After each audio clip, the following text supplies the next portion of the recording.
வணக்கம் நண்பர்களே, நான் உங்களுக்கு இருந்தேன். ஷியோமி கம்பெனிக்காரங்க ரெட்மி நோட் 10 சீரீஸ் இந்தியாவில் லான்ச் பண்ணிட்டாங்க. ப்ரைஸ், விலை விவரங்கள் எல்லாமே நமக்கு தெரியும். ஆனால் ஒன்று என்ன ஒரு பிரச்சனை ஆயிடுச்சு அப்படின்னா, இந்த ரிவ்யூ யூனிட் அவங்க அனுப்பிச்சது இன்னும் நமக்கு வராமல் இருக்குது. வெயிட் பண்ணிக்கிட்டே இருக்கோம். ஸோ நம்ம வெயிட் பண்ணிகிட்டு இருக்கிற நேரத்தில் சும்மா பேசுவோமே அப்படின்னு சொல்லிட்டு தான் இந்த ரெட்மி நோட் 10 சீரீஸில் லான்ச் ஆன மொபைல் ஃபோன்ஸை பற்றின என்னுடைய அபிப்பிராயத்தை நான் உங்க கூட ஷேர் பண்ணலான்னு சொல்லிட்டு தான் இந்த video. Okay, so Redmi note series பொதுவாகவே ஒரு எல்லாராலையும் எதிர்பார்க்கப்படுற ஒரு மொபைல் ஃபோனாக இருக்கும். பட் இந்த வருஷம் வந்து அந்த ரெட்மி நோட் 10 சீரீஸ்னுடைய லீக்ஸ்லாம் நம்ம வச்சு பார்த்துட்டு இருந்தப்போ ஸ்பெசிஃபிகேஷன்ஸ்லாம் இவ்வளோத்துக்கு அவங்க ஹைப் கொடுக்குறாங்களே, மொபைலினுடைய விலையுமே அவங்க இன்க்ரீஸ் பண்ணிடுவாங்களா அப்படின்னு சொல்லிட்டு ஒரு பயம், ஒரு டவுட் எல்லாரும் மனசுலையும் இருக்க தான் செஞ்சிச்சு. ஆனால் அவங்க ப்ரைஸ் அவங்க அனௌன்ஸ் பண்ணதுக்கப்புறமா சூப்பர்ப்பா, இந்த ப்ரைஸ் கொடுத்த ஸ்பெசிஃபிகேஷன்ஸ்க்கு இந்த ப்ரைஸ் வந்து நல்லா தான் இருக்குது அப்படின்னு நமக்கு தோணுச்சு. ஸோ அப்படி என்னெல்லாம் கொடுத்துருக்காங்க அப்படின்னு சொல்லிட்டு மொபைல் ஃபோனுடைய பற்றி எல்லாம் சொல்கிறேன் உங்களுக்கு. அது மட்டும் இல்லாமல் இந்த ரெட்மி நோட் 10, நோட் 10 ப்ரோ, அப்புறம் நோட் 10 ப்ரோ மேக்ஸ், இந்த 3 மொபைல் ஃபோனுக்கான வித்தியாசங்களையும் நான் உங்களுக்கு சொல்கிறேன். ஸோ முதல்ல வந்து AMOLED ஸ்க்ரீன் கொடுத்துருக்காங்க. 3 மொபைல் ஃபோன்லேயுமே 3 சீரீஸ்லேயுமே note 10, note 10 pro, note 10 pro max எல்லாத்துலேயும் பார்த்தீங்கன்னா AMOLED ஸ்க்ரீன் வந்துருச்சு. Super AMOLED screen. AMOLEDக்கும் சூப்பர் AMOLEDக்கும் என்ன வித்தியாசம்னு கேட்டிங்கன்னா பெருசாக ஒன்றும் வித்தியாசம் கிடையாது, மார்க்கெட்டிங் டேர்ம்னு வச்சுக்கோங்களேன். பட் இதில் இந்த ரெட்மி நோட் 10க்கு வந்து அவங்க 60 ஹெர்ட்ஸ் ரெஃப்ரெஷ் கொண்ட டிஸ்பிளே கொடுத்துருக்காங்க. நோட் 10 ப்ரோ மற்றும் நோட் 10 ப்ரோ மேக்ஸில் வந்து 120 ஹெர்ட்ஸ் ரெஃப்ரெஷ் கொண்ட டிஸ்பிளே கொடுத்துருக்காங்க. அது வந்து HDR10 சப்போர்ட்டட் டிஸ்பிளே. ஸோ இந்த ப்ரைஸ் செக்மெண்ட்டில் ஒரு 15,000 ஒரு 16,000 ரூபாய்க்கு AMOLED டிஸ்பிளே, அதுவும் 120 ஹெர்ட்ஸ் ரெஃப்ரெஷ் கொண்ட AMOLED டிஸ்பிளே கிடைக்குது அப்படின்னு சொல்லிட்டு முதல்ல விலையை வந்து ரொம்ப காம்படிட்டிவாக, ரொம்ப அக்ரெசிவாக அவங்க லான்ச் பண்ணியிருக்காங்க அப்படின்னு சொல்லிட்டு மறுக்க முடியாத ஒரு உண்மையாக தான் இருக்கும். ஆனால் இது வந்து நம்ம ரெட்மி நோட் 5 ப்ரோலேருந்து நம்ம பார்த்துட்டு இருக்கோம். ஏன்னா அப்போல்லாம் பார்த்தோம் அப்படின்னா, அப்போ லான்ச் பண்ண அந்த டயத்தில் மெட்ரா எந்த மொபைல் ஃபோன்லேயுமே இந்த ரேம் வந்து LPDDR4 கொண்டு வர மாட்டாங்க. ஹை எண்ட் மொபைல் ஃபோன் ஒரு 30,000 40,000 ஃப்ளாக்ஷிப் மொபைல் ஃபோன்ஸில் மட்டும்தான் LPDDR4 ரேம் இருந்துச்சு. இப்போ வந்து அது எல்லா மொபைல் ஃபோன்ஸையும் சாதாரணமாகிடுச்சு பார்த்தீங்களேன்.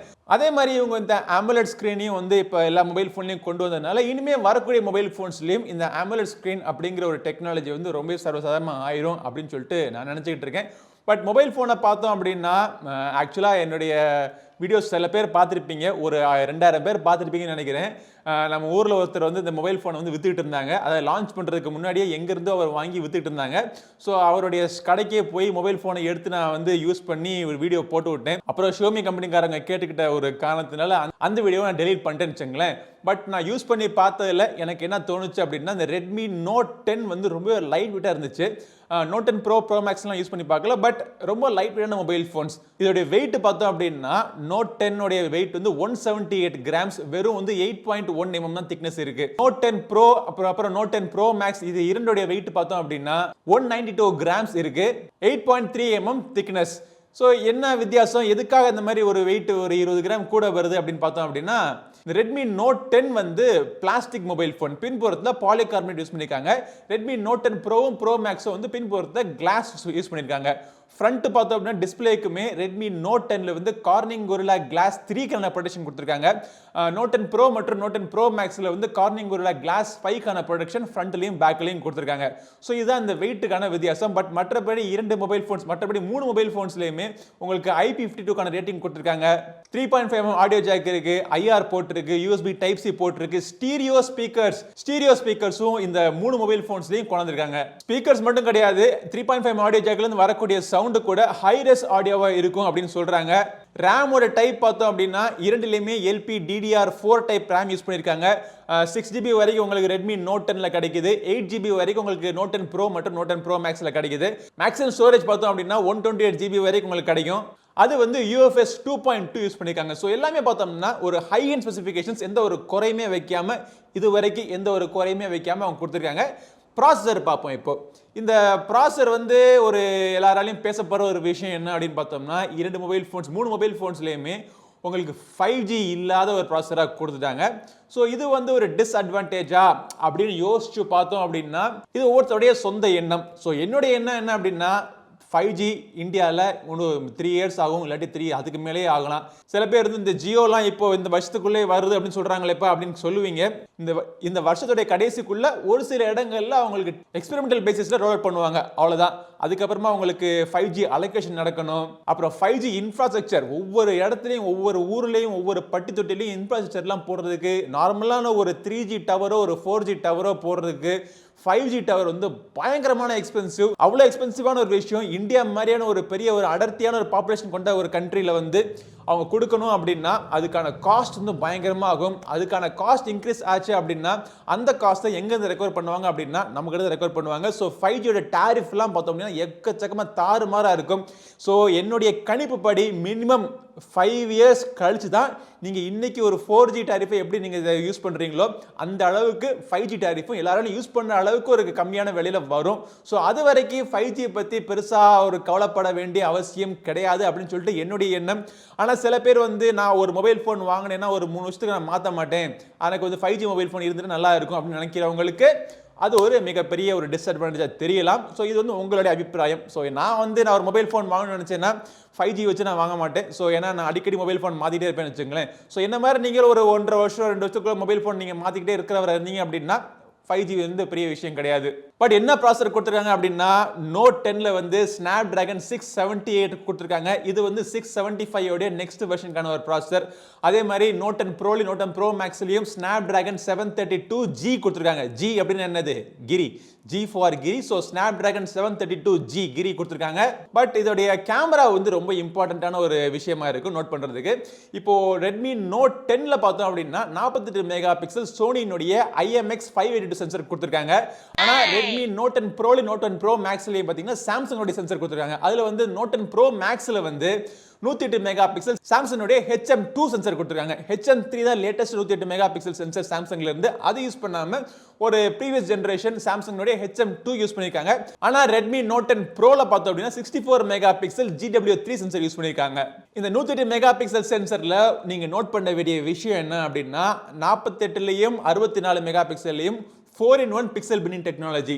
இந்த பிக்சல் பின்னிங் டெக்னாலஜினா என்ன அப்படின்னு சொல்லிட்டு இந்த லீகோ பிளாக்ஸ்லாம் வச்சு எக்ஸ்பிளைன் பண்ணி ஒரு வீடியோ ஒன்று போட்டிருக்கேன். அந்த வீடியோ நீங்க மறக்காம இன்னும் பார்க்கலன்னா அதை பார்த்துட்டு வந்துருங்க. பட் இந்த 108 மெகா பிக்சல் கேமரால 4-in-1க்கு பதிலாக 9-in-1 pixel binning technology use பண்ணிருக்கறனால உங்களுக்கு மிகப்பெரிய ஒரு பிக்சல் சைஸ் கிடைக்கும். அது வந்து உங்களுக்கு நார்மலா நீங்க எடுக்கக்கூடிய டிஃபால்ட்டான பிக்சர்ஸ்லாம் 12 மெகா பிக்சல்ல இருக்கும். உங்களுக்கு வேணும்னே வலுக்கட்டாயமா அவங்க வந்து 108 மெகா பிக்சல் தான் வேணும்னு வச்சீங்கன்னா அந்த ஒரு மோடும் கொடுத்துருக்காங்க. கேமரா யூஐல எக்கச்சக்கமான அம்சங்கள்லாம் ஆட் பண்ணிக்க சொல்றாங்க. ஸோ அதெல்லாம் பார்ப்போம் எப்படி இருக்குன்னு சொல்லிட்டு. மற்றபடி இந்த 3 மொபைல் போன்ஸ்லயும் பார்த்தோம் அப்படின்னா குவாட் கேமரா அரேஞ்ச்மெண்ட் அப்படிங்கிற பேர்ல 4 கேமரா கொடுத்துருக்காங்க. 108 mega pixel 64 48 mega pixel main cameras தவிர எல்லாத்துலயுமே 8 மெகா பிக்சலுக்கான அல்ட்ரா வைட் ஆங்கிள் கேமரா கொடுத்துருக்காங்க. அதுக்கப்புறமா Note 10 Pro மற்றும் Note 10 Pro Maxல வந்து 5 மெகா பிக்சலுக்கான மேக்ரோ சென்சர் கொடுத்துருக்காங்க. 2 மெகா பிக்சலுக்கான டெப்த் சென்சர் கொடுத்துருக்காங்க. Note 10ல பாத்தீங்கன்னா இரண்டுமே 2 மெகா பிக்சல் அலக்கைகள். ஃப்ரண்ட்ல இருக்கிற அந்த பொட்டு நாட்ச் வந்து ரொம்ப சிறுசா கொடுத்துருக்கோம் அப்படிங்கிறாங்க. Note 10ல வந்து 13 மெகா பிக்சல் கேமரா கொடுத்துருக்காங்க. Note 10 Pro மற்றும் Pro Maxல வந்து 16 மெகா பிக்சல் கேமரா கொடுத்துருக்காங்க. சோ இந்த கேமரா அரேஞ்ச்மெண்ட்ல இருந்து எடுக்கக்கூடிய போட்டோஸ்லாம் எப்படி வரும்னு தெரிஞ்சுக்கிறதுக்கு எனக்கும் ஆர்வமா தான் இருக்கு. பட் இன்னொரு இம்பார்ட்டன்டான விஷயம் நான் சொல்ல வேண்டிய விஷயம் என்னன்னு பாத்தீங்கன்னா இது ரன் ஆகிட்டு இருக்கிற சாஃப்ட்வேர். இந்த 3 மொபைல் ஃபோன்லையுமே பை டிஃபால்ட் ஆண்ட்ராய்டு லெவலில் ரன் ஆகிட்டு இருக்கு. அதுக்கு மேலே MIUI 12 போட்டிருக்காங்க. MIUI 12 உங்க எல்லாருக்கும் தெரியும். நீங்க வந்து Xiaomi மொபைல் ஃபோன் யூஸ் பண்ணிட்டு இருந்தீங்கன்னா இப்போ நீங்க யூஸ் பண்ணிட்டு இருக்க MIUI உடைய வெர்ஷன் வந்து 12 தான் இருக்கும். பட் இதுக்கு அப்புறமா அடுத்து வரக்கூடிய வெர்ஷன் என்னன்னு பார்த்தோம் அப்படின்னா MIUI 12.5. இந்த 12.5 வந்து ஒரு மிகப்பெரிய இம்பார்ட்டன்டான ஒரு அப்டேட்டா இருக்க போகுது. காரணம் என்னன்னு பார்த்தீங்க அப்படின்னா முதல் காரணம் அதுல வந்து எக்ஸ்ட்ரா ப்ளோட்வேர் தேவையில்லா சாஃப்ட்வேர் எதுவுமே இருக்காது. உங்களுக்கு பிடிக்காத சாஃப்ட்வேர்ல நீங்க அன்இன்ஸ்டால் பண்ணி விட்டுறலாம். இது ஒரு விஷயம். ஆனா இன்னொரு விஷயம் நான் கேள்விப்படுற விஷயம் என்னன்னா நான் கன்ஃபார்ம் பண்ணதுக்கு அப்புறமா இதை கன்ஃபார்மா ட்விட்டர் ஐடியில நான் உங்களுக்கு சொல்றேன். பட் இப்பொழுதைக்கு என் காதுல விழுந்த ஒரு விஷயம் என்னன்னா MIUI 12.5ல ஆட்ஸ் இருக்காது, நோட்டிபிகேஷன் இருக்காது, தேவையில்லாத ரெக்கமெண்டேஷன்ஸ் இருக்காது. இது எல்லாத்தையும் க்ளீன் பண்ணிட்டு தான் சொல்றாங்க. அப்படி க்ளீன் பண்ண MIUI 12.5 வரக்கூடிய முதல் 3 டிவைசஸ் இந்த Redmi Note 10 மற்றும் Redmi Note 10 Pro மற்றும் Redmi Note 10 Pro Max. நான் இப்ப சொன்ன விஷயம் உண்மையா இருந்துச்சு அப்படின்னா ஒரு மிகப்பெரிய திருப்பு முனையா அமையும் Xiaomi கம்பெனிக்கு. சரி, பேட்டரி பார்த்தோம் அப்படின்னா Redmi Note 10ல வந்து 5000 mAh பேட்டரி கொடுத்திருக்காங்க. Redmi Note 10 Pro மற்றும் Pro Maxல வந்து 5020 mAh பேட்டரி, அதாவது கூட கொஞ்சம் mAh பேட்டரி கொடுத்திருக்காங்க. 20 mAh கான பேட்டரி. பட் இரண்டிலேயுமே 3 மொபைல் போன்ஸ்லயுமே உங்களுக்கு 33 வாட் ஃபாஸ்ட் சார்ஜர் வந்து பாக்ஸுக்குள்ளே கொடுத்துறாங்க. ஸோ சார்ஜிங் ஸ்பீடு எப்படி இருக்கும், மொபைல் ஃபோனுடைய பேட்டரி எப்படி இருக்கும், பர்ஃபார்மன்ஸ் எப்படி இருக்கும், கேமரா எப்படி இருக்கும், இதெல்லாம் வந்து உங்களுக்கு நான் என்னுடைய விமர்சன வீடியோவில் நான் சொல்றேன். வெயிட் பண்ணுங்க. வெயிட் பண்ற நேரத்தில் நம்ம சேனலுக்கு நீங்க இன்னும் சப்ஸ்கிரைப் பண்ணலன்னா சப்ஸ்கிரைப் பண்ணிட்டு கூடவே இருக்கிற பெல் பட்டனையும் பிரஸ் பண்ணி விட்டுருங்க. இந்த வருஷம் இனிமே வரக்கூடிய எல்லா மொபைல் போன்ஸையும் ஒரு நிர்ணயிக்கக்கூடிய அதோடைய தரத்தை நிர்ணயிக்கக்கூடிய ஒரு மொபைல் போனா ஸ்டாண்டர்ட்ஸ் நிர்ணயிக்கக்கூடிய மொபைல் போனா இந்த Redmi Note 10 சீரிஸ் அமைஞ்சிருக்கு அப்படின்னு நான் நினைக்கிறேன். ஸோ என்னைய பொறுத்த வரைக்கும் ரொம்ப ஒரு இன்ட்ரெஸ்டிங்கான ஒரு மொபைல் ஃபோன் சீரிஸ் இந்த Redmi Note 10 சீரிஸ். உங்களுடைய கருத்துக்கள் என்ன அப்படிங்கிறத கண்டிப்பா கீழே கமெண்ட் செக்ஷன்ல சொல்லுங்க. எனக்கு தெரிஞ்சுக்கிறதுக்கு எனக்கும் ஆர்வமா தான் இருக்கு. கொரியர் வந்துருச்சுன்னு நினைக்கிறேன். இந்த அதிகமாக இந்த Redmi மொபைல் ஃபோன்ஸ் தான் இருக்கும்னு நினைக்கிறேன். மொபைல் ஃபோனை எடுத்து அன்பாக்ஸ் பண்ணி நான் வீடியோ போடுறேன், ரிவ்யூ போடுறேன். அந்த வீடியோவில் உங்களை மீண்டும் சந்திக்கும் வரை உங்களிடம் வந்து விடைபெறுவது உங்கள் நண்பன் கிரிதர். வாழ்க தமிழ், வளர்க பாரதம். நன்றி, வணக்கம்.